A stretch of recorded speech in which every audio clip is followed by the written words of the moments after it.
السلام علیکم ورحمۃ اللہ وبرکاتہ۔ پیارے ناظرین، آج ہم آپ کو ایسی چیز دکھانے جا رہے ہیں جسے دیکھ کر آپ حیران ہو جائیں گے، زبان سے سبحان اللہ نکل جائے گا۔ کیا آپ نے کبھی سوچا ہے کہ ایک چھوٹی سی مکھی جو ہمیں معمولی سی لگتی ہے، اس کی آنکھ کس قدر حیرت انگیز ہے؟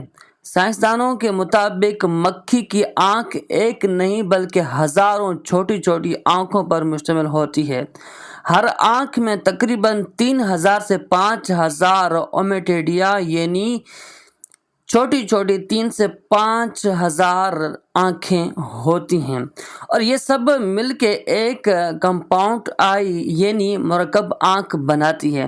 ہر چھوٹی آنکھ ایک الگ الگ منظر دیکھتی ہے، جسے ہزاروں چھوٹے کیمرے پھر مکھی کا دماغ ان سب مناظر کو جوڑ کر ایک مکمل تصویر بناتا ہے۔ اس لیے مکھی کو سامنے، پیچھے، دائیں بائیں ہر طرف کا منظر ایک ساتھ نظر آتا ہے، اور جب ہم مکھی کو مارنے کے لیے ہاتھ بڑھاتے ہیں تو وہ ہماری حرکت کو بالکل سلو اور سست رفتار میں دیکھتی ہے۔ اس سے پہلے کہ ہمارا ہاتھ اسے چھوئے وہ فوراً اڑ جاتی ہے۔ حضرت ابراہیم بن ادہم رحمۃ اللہ سے منقول ہے کہ ایک شخص انکار خدا کرتا تھا۔ اس نے کہا، مجھے اللہ دکھاؤ۔ حضرت ابراہیم بن ادہم نے فرمایا، اگر تمہیں ایک مکھی ہی قابو آ جائے تو شاید تم خالق کو سمجھ سکو۔ وہ شخص مکھی کو پکڑنے لگا مگر وہ بار بار اڑ جاتی۔ آپ نے اس شخص سے فرمایا، جب تم ایک مکھی کو قابو نہیں کر سکتے تو سوچو جس نے اسے پیدا کیا وہ کتنا طاقتور ہوگا۔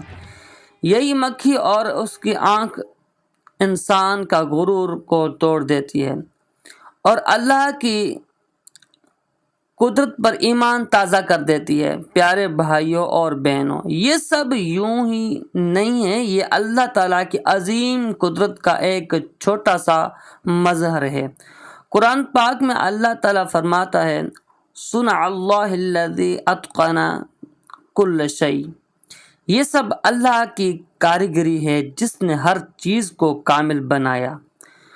اور سورۃ بقرہ میں اللہ تعالیٰ نے فرمایا، ان اللہ لا یستحیی ان یضرب مثلا ما بعوضۃ فما فوقها۔ بے شک اللہ تعالیٰ نہیں شرماتا کہ مچھر یا اس سے بھی چھوٹی چیز کی مثال بیان فرمائے، یعنی مچھر ہو یا مکھی، ان کی چھوٹی سی آنکھ بھی اللہ کے وجود اور اس کی قدرت کی سب سے بڑی دلیل ہے۔ پیارے ناظرین، جب ہم ایک مکھی کی آنکھ کو سمجھنے کی کوشش کریں تو ہمیں یہ یقین پختہ ہو جاتا ہے کہ ہمارا رب بڑا عظیم ہے، جو چھوٹی سی مخلوق کو بھی اتنے کمال کی حکمت عطا فرماتا ہے۔